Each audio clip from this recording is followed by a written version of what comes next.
Right. This. I'm gonna say this because this is the second game in a row, and it's kind of that, that's fine. Thresh, go. Thresh, go! So, first ban coming out right now is Thresh, and Thresh is a typical support ban, as I said in the last game in the picks and bans.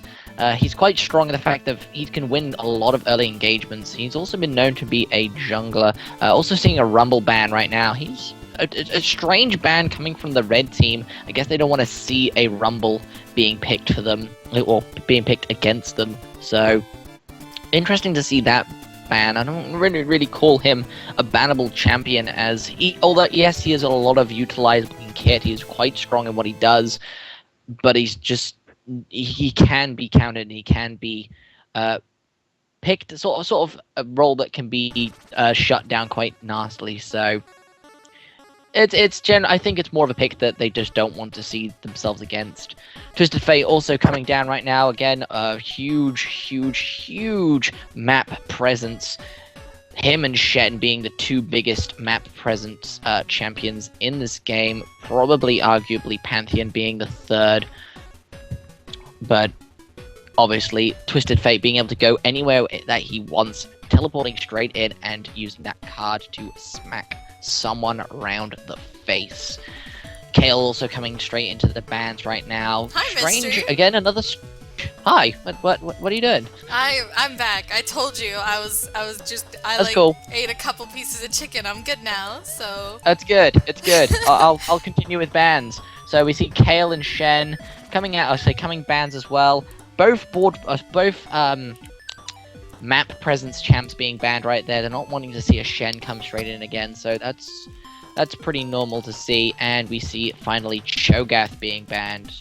Some strange bans, but also some legitimate ones as well. What do you think? I think the bans, they're not necessarily standard, but they're all good bans. Rumble's able to provide a lot of AoE damage. You know, he sustained, I would call it a semi-nerf onto his Flame Spitter, but it's still really good. He's able to pump out a lot of AoE damage, and his ultimate coupled with Liandry's is exceptionally powerful, not only for catching people out, but also for engagements when it comes with that slow. And Kale is still a worthwhile ban despite the fact that they got rid of the damage amplification from the slow on her Q. She's still not a pick to be trifled with, and somebody who can also work really well, giving that invulnerability to an AD carry, especially with a team who may be looking to get backline diving champs, is absolutely just an amazing pick. So I can see why they take that off the board. And of course, Shen and Twisted Fate, nobody enjoys global control comps, but we do see for the purple team that we've got Sona and Ezreal locked in, as well as a Kha'Zix. Kha'Zix, one of these champions who's going to have no problems diving right in on to this Caitlyn and essentially making her world a living hell. Absolutely. A lot of, we can see also that on the purple team, we got Ezreal, Sona, Xin Zhao, and Kha'Zix, and as you said, it's going to cause a few problems for that Caitlyn on the blue team, just because of the fact that they can make most of their engagements a living hell for her, but if she utilizes that range of hers, she should be okay.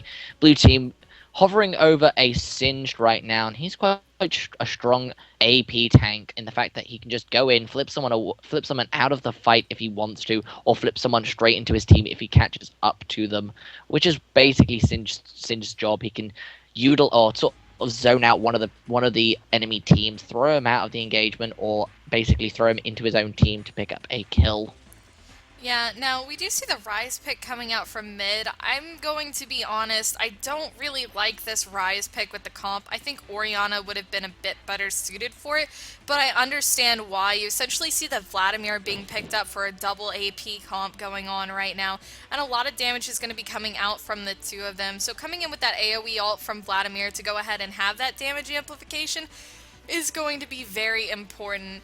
Now, more so than that, you know, the one credit to them, despite all the dive coming out from Kha'Zix, is the fact that they've got a Lulu right now, and Lulu is going to be really nice. She's going to be able to pop up Caitlyn, give her that flat heal that cannot be reduced, and essentially make her a lot tankier than she normally be, and hopefully it'll be enough to survive all the damage coming out from the purple team right now. So very interesting mix of engagements. I would assume that the purple team is going to be rushing an Aegis, whether it be on Jarvan, Xin, or Sona. One of them really has to rush that item, going for a double AP comp like what the blue team is doing. It's really going to be imperative for them to get that item. So we do see Jarvan being hovered over right now. It'll be interesting to see if he's locked in. You've got Xin right now as well as Jarvan. Will make a very interesting comp just because Xin, you know, he's really there for the disengage and Jarvan is there for the hard engage. It is quite interesting to see the sort of the both Demacian champions even in the same team, as you said, one more for disengage, the other more for hard engaging. So utilizing the two champions as well as they should be able to do may be a good choice indeed, but also might be a downfall just because they may, if they use the two things incorrectly, it could cause problems. So let's just hope that the red team knows what they're doing with the champions that they've picked up so that they can properly use them effectively, as we hope so. But I have to agree with you on the fact that they've, on that double AoE comp, I would probably prefer to have seen, as you said, Orianna rather than a Ryze there. But as you said, they did pick up the Vladimir rather than the Singed. So having that double AoP and that Hemo Plague increase of damage combined with the damage that comes out from a Ryze that should utilize enough damage to be able to do as much as possible. And we're going into the 3-minute delay timer right now. Yeah, somebody says those summoner spells OP. Yeah, nice little rally summoner blockers there.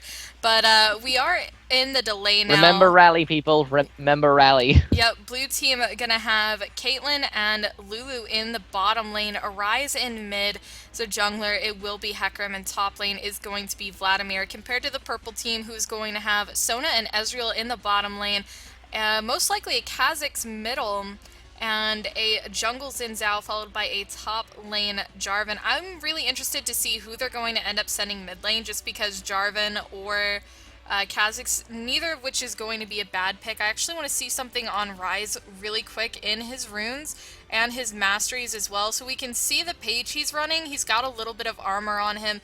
This will really help to his tankiness. Not a lot of standard AP pages actually build or invest into armor during the early levels, and this is something where sending an AD mid is really, really nice, because you can get off a lot of extra damage because they're not expecting an AD champ. Actually used to be really cheeky back in Season 2. A lot of high elo players would build into a little bit of AD in their runes of masteries as an AP mid, because an AP mid versus an AP mid, you generally don't invest in armor. And during the early game, they'd just be able to auto-attack them to death. So we are seeing Ryze picking up teleport, so another teleporting Ryze this game. It'll be interesting to see if he can utilize it a bit better than what we saw in the last game. Absolutely, absolutely. Hopefully we can see better plays with that teleport this time. Better than the last team, which was incredibly disappointing because I would have loved to have seen that double teleport engagements. But that was another game. So let's focus on this game. We can already see that also... I would actually like to see a Kha'Zix mid, if anything. I think Kha'Zix does a lot better than Jarvan in the mid lane, especially against a Ryze, just because of the fact that Kha'Zix can just deal out a heck of damage onto that Ryze, especially if that gank gets pulled off by a Xin Zhao, and be able to shut that Ryze down very quickly and very effectively as well. However, we will just have to see what happens when we get into the game, which will be in about 30 seconds. Yeah, now something interesting to note is the fact that we have an Ignite being picked up on Lulu. Not necessarily that it's interesting. This is a point that we've gone over a couple times today, is the fact that it's becoming a bit more common for supports to pick up Ignite. It really signals that they're going for that early game kill potential, most likely on Sona, who I'm just going to take a peek at before we actually get through the delay to check out what rune she's running. She's running a very, wow, that's ability power. That's not standard at all. So we have an ability power Sona coming out in the bot lane. She's invested into that early AP for a lot of extra poke, it looks like, and this is going to be interesting to see, just because she doesn't have a lot of bulk to her. She doesn't have those MR runes, and she doesn't have she only has a little bit of armor. You know, sometimes you see a 21 armor build on Sona.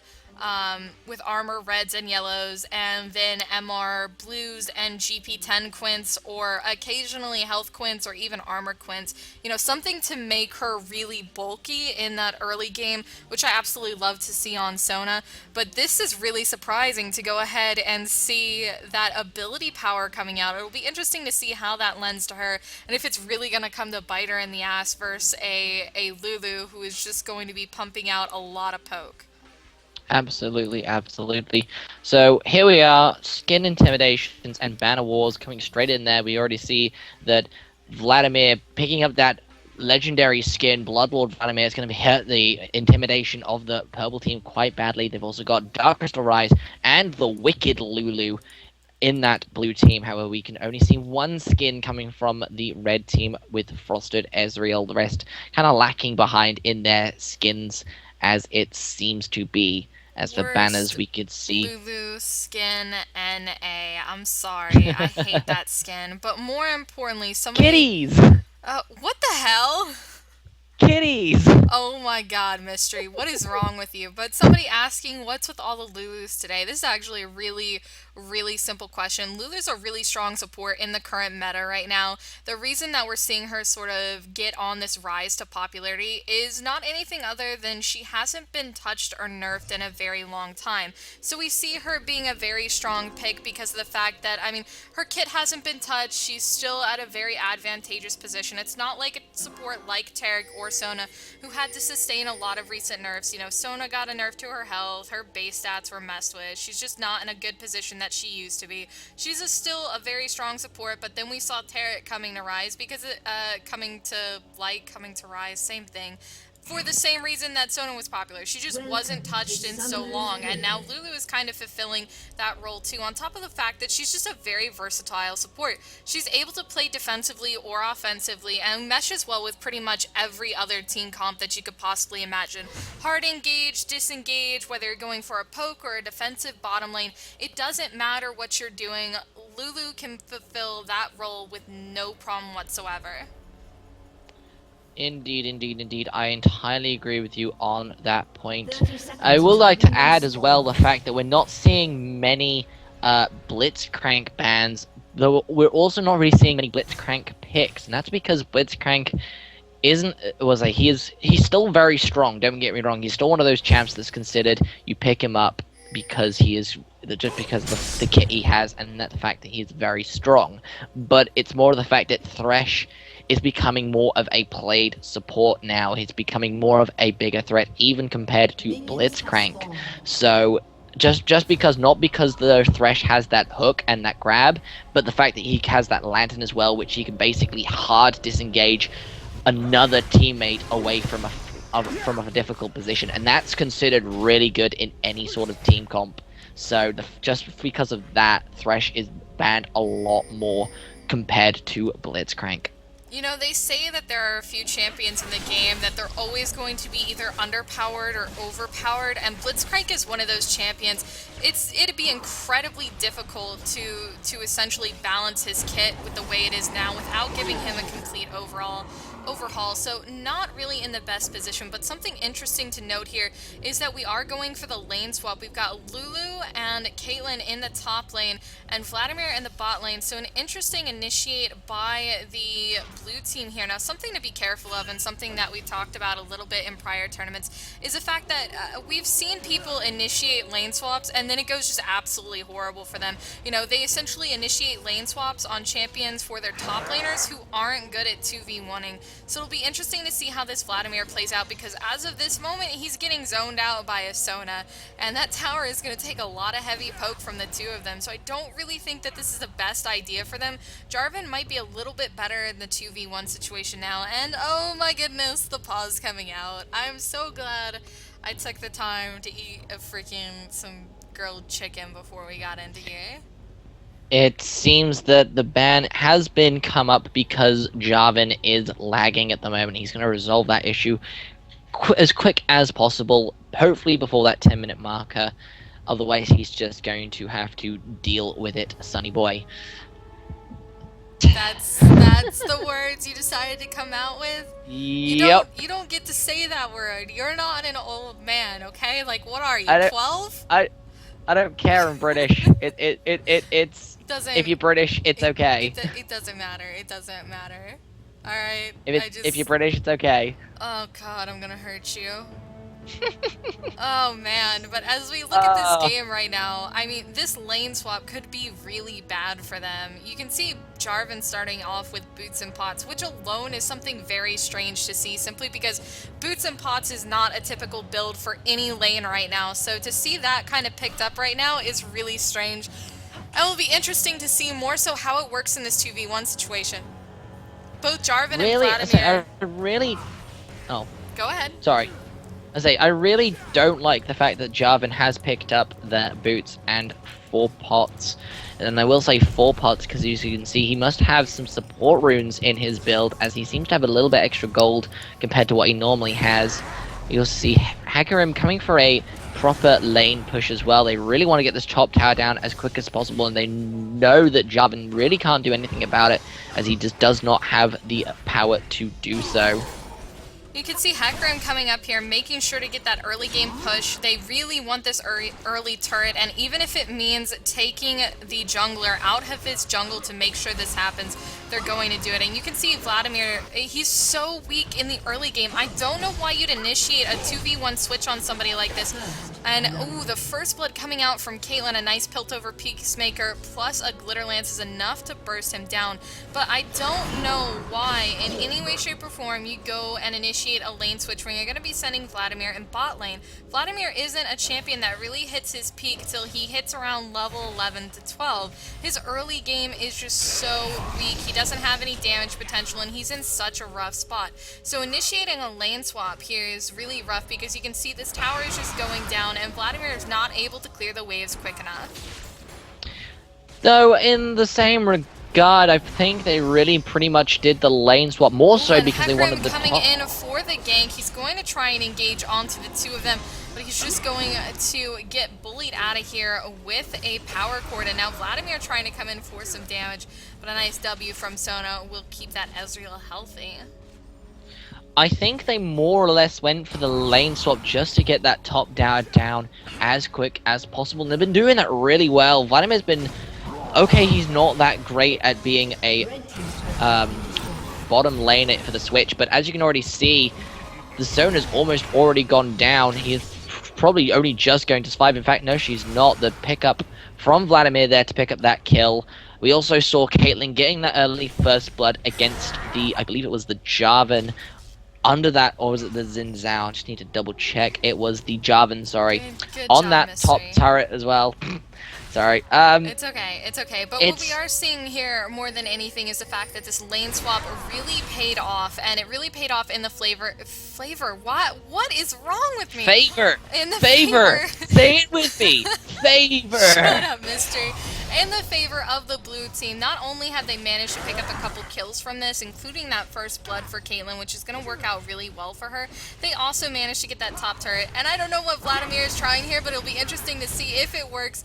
He's going in not a lot of mana on the part of Ezreal right now, and he's going to be able to take quite a hefty chunk out of him. And you can see now that they've managed to get this tower, they're just going to go ahead and send Caitlyn back down to bot lane for some extra push potential. Lulu's looking to come and join her. She's in a really good spot right now.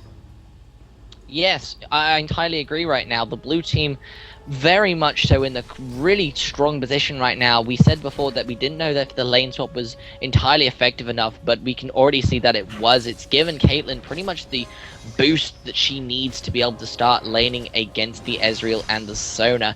Pretty much on her own as well. The fact that Lulu's stayed in the well for an incredibly long time. I don't know if that's just me. I haven't really seen her anywhere else on the minimap, but Caitlyn's been just pretty much just farming and pretty much just shoved that top lane so hard now.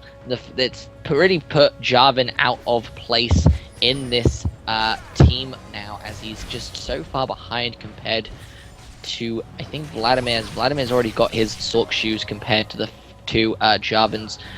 Oh no, and Zing coming down in the bot lane for a gank. That 90 caliber net already gone, and you can see the knockup going down. Lulu trying to come in here with the shield and a very nice Yordle snap trap will manage to actually save her life as Xin gets caught out by that and is now forced to disengage. And quite a bit of damage going down onto Ezreal. His one saving grace right now is the fact that he's got that sustain coming out from Sona. Even with that little bit of extra AP, it would have been really interesting to see how that paid off in a laning phase where it was a 2v2, but obviously good for bullying in that 1v1 or 1v2 situation. And here we go in the top lane, Hecarim coming in for the gank, Jarvan doing his best to disengage. The ultimate has been popped by Vladimir, and oh, he is surely going to fall here as Vladimir comes in and manages to clean up that kill. That, say, the fact that Jarvan was up that and far. Down very low in the bot lane, that poking not going to result in anything, and man, these guys, they just love to make me interrupt you. They do. The fact that they've managed to take down that top turret means that they can basically put Jarvan in difficult positions where he wants to farm, and Vladimir is really just utilizing this quite effectively. He's not, yes, he's farming and using abilities to farm, but he's not really pushing the lane as much to not be able to get any farm whatsoever. He's in a really good spot right now where he can get disengage and re-engage pretty much whenever he wants to, as he's one of those champions that can pretty much do that. Jarvan having to go a little bit further now to be able to get any type of farm whatsoever because his first turret is already down. Yeah, he's really chancing this farm game right now. He doesn't have a turret to fall back to, and if he overextends, I can almost guarantee that the blue team will manage to capitalize on it and take him out. So it's kind of a risk-reward thing right now. He has to be careful how far he leaves out from under that turret. He's going to have to be exceptionally careful not to overextend, but the ping's going down in the mid lane. So I repeat the same point 2 times, and we can see the rune prism going down, but a nice jump on the part of Kha'Zix will manage to get him out of there alive, and now the push is on. They've got the little bit of map control coming out from the fact that they've got this top turret. You can see Xin coming in here and trying to scare off Hecarim, who's just like, I'm gonna sit around and do whatever I want. And just because of the fact that he can do whatever he wants, they are going to start stealing this blue buff away from Xin Zhao, who doesn't really know what's going to happen. He knows it's there, but here we go. He's gone, and here's the engagement. He will surely go down here. Lulu picking up that kill, but now Sona here as well. Ryze flashing over. There's the rune prism going down, and oh, there we go. Caitlyn trying to snipe that kill. Unfortunately, just a little too far away. And here we go under the turret. We've got that snipe going in, and a nice flash will manage to secure that kill on the part of Vladimir. Now everybody very low and gonna have to be careful here. Kha'Zix looking to come down, but is just gonna return to mid lane as they look to pressure this bottom turret. It looks like they're more or less going to either make sure Ryze is just going to focus on the bottom turret, but the blue team seems to be wanting more Dragon right now. They know that they're going to get their bottom turret regardless, just because of the amount of force that's coming from the creeps. I mean, they've got like 6 mage creeps down there right now. They're pretty much, that's an easy bottom turret and an even easier Dragon for the blue team. This game is turning into a stomp. You can see even at 10 minutes in the game, there's a 5,000 gold advantage. This is absolutely huge right now. They've got the map control coming out from these turrets right now. You can see the aggressive warding going down. Warding is the best way to determine where a team is in their game. And you can see the blue team, they've got wards all up in the jungle of the enemy right now. They're ready to catch somebody out. They're ready to go, you know, and just go all in. Nobody's died yet. There's a lot of shutdown bonuses to be had, especially on Vladimir right now, who's doing an excellent job. And you can see Jarvan's come up here, and he's trying to burst down this tower, but it's just not going to be enough. He's not in a position where he can essentially stay down there and try and push that tower against Vladimir. He's not going to win an exchange against him because Vladimir's to the point in the game where he can really start to do damage. It's all down to that first tower at around 5 minutes. The fact that they managed to get that tower down as quick as they did, and the fact that Vladimir, okay, he was really pushed down hard by the Ezreal and the Sona, but he held his own long enough so that they couldn't push that tower. Yeah, and there's a crescendo coming out from Sona, and the engagement is Fear used to disengage. Hecarim forced to burn his ultimate there. Kha'Zix trying to come up to get something, but it will result in 0 kills as he is forced to back off. Ryze pushing his luck a little bit as he seems to be very bold in the fact that he's staring straight into the face of 4 of them, and he's just going to basically go and Q Kha'Zix straight in the face and just go, yeah, I'm not afraid of you guys. I'm just going to Q you straight in the face and not care. Yeah, now we can see the siege on this mid turret right here. Tier 1 mid turret going to take a lot of damage, and I don't think the red team can really defend this right now. They know they kind of have to concede this turret at this point, and then they're not going to get a chance to defend. The crescendo from Sona is down. She doesn't have any mana. Kha'Zix has been forced out of his ultimate to try and pick up a kill on Hecarim, and there's just no way that they can manage to pick that up. So now what we're seeing is that Jarvan is about to get really punished for overextending if he doesn't back quick enough. And you can see Caitlyn just able to use her ultimate to poke. Pretty much. And we can already see that Jarvan did manage to get out of there alive, and he's just going to farm. There is 2 of them up there right now. Ryze, again, pushing his luck a little bit. He's really not afraid of any of the purple team right now. He's pretty much headstrong in the fact that he just can just go straight up to them and go, hey, look, I'm a Ryze. I'm just going to sit here and just farm straight in front of you and not care. You can see this aggressive warding now. Xin Zhao not even caught out by the wards, but they have complete timers in their jungle as they go to contest this buff, and Xin Zhao just forced to back off after getting burst down below half health. And now Caitlyn just punishing Ezreal, saying, you know what, you're gonna come up here and try and defend your tower, and I'm just gonna smack you right in the face with a couple of auto attacks, and you're immediately going to regret everything. It just seems that the blue team are in a better position right now compared to the red team. Red team have no kills, they have no turrets under their belt, they have only 14 gold compared, or 14k gold compared to the 21k coming out from the blue team. They're just really far behind right now. They really need to group up and just isolate one of the blue team out as much as they can. If they can do that, in fact, they're finding it very hard to do that as well, just for the sheer fact and the amount of warding going down by the blue team. We can already see there are 3-4 wards in the red team's jungle, where there's like only a trap and a trap in the bottom jungle. So due to warding, they really can't do anything except for just be on the defensive right now. Blue team have them underneath their thumb. Yeah, and I feel like it's my turn to pick on casters today, but I honestly would have never guessed that the blue team was at an advantage. Oh man, I'm sorry. I'm being a butt today to you, Mystery. I gotta pick on you, as Araki isn't here to pick on me, so I feel like I have to return the favor to somebody. Thanks. You're welcome. Thanks. You're welcome. I'm glad you can appreciate it. So you can see the blue team just pushing now. They've got absolute control in this game. Have absolutely no doubt in your mind. You know, they've got a huge gold advantage at this point, and they're just able to sit and really do whatever they want. Ezreal just getting chunked down in this lane, and you can see Jarvan and the rest of his team trying to come up here to defend, but to what ends? Unfortunately for them, Hecarim has his ultimate up as well as Vladimir. If they wanted to, they could turret dive at this point, and they're just not going to care. So they're going to just take the time to siege this tier 2 turret and even further their gold advantage.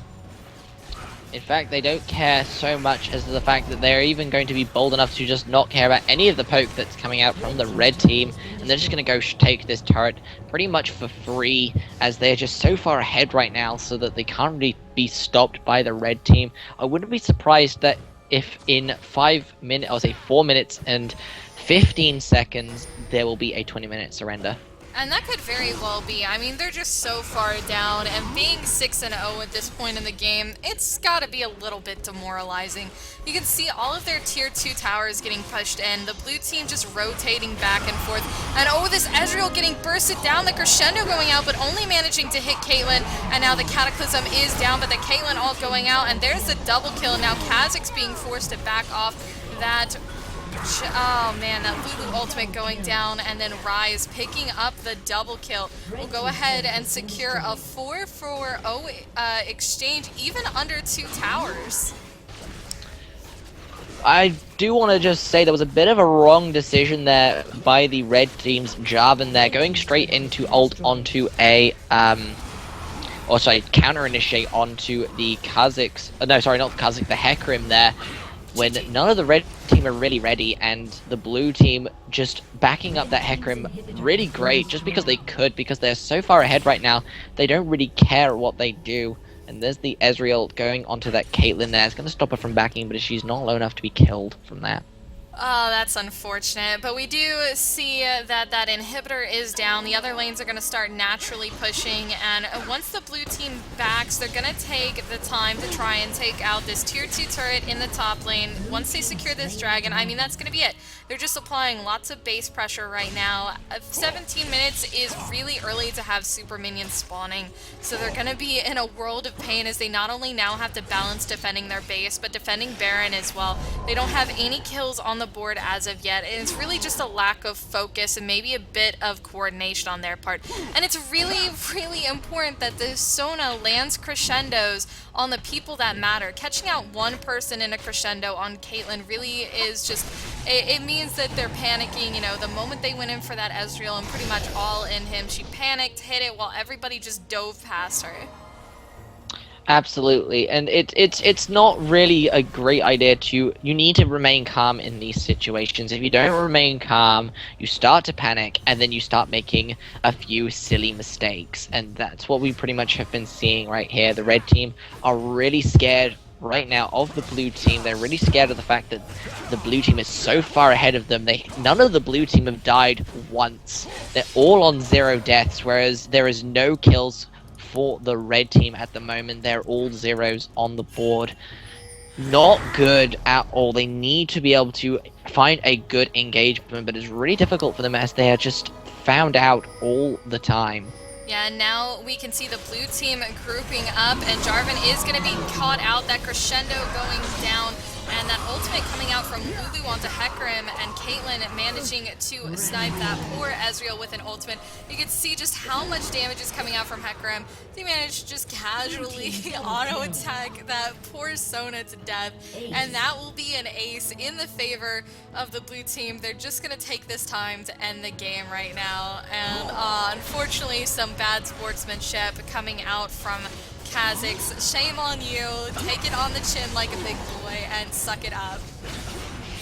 You've lost. Come on, dude. Just accept your loss. Take it as a lesson, and then and just get going. You can see there's a fight. Cataclysm, but Jarvan instantly gonna get burst down. And Ezreal coming up here. He did pop his ultimate trying to get a little bit of damage, but it is going to go ahead, and they're just gonna end the game right here. No worries with that. And there we go. That is going to be yet another game cleared out for the TowerDiveTV Weekly number 25. We'll be getting into the next game as quickly as possible and finding out what round we are on for all of you lovely folks waiting.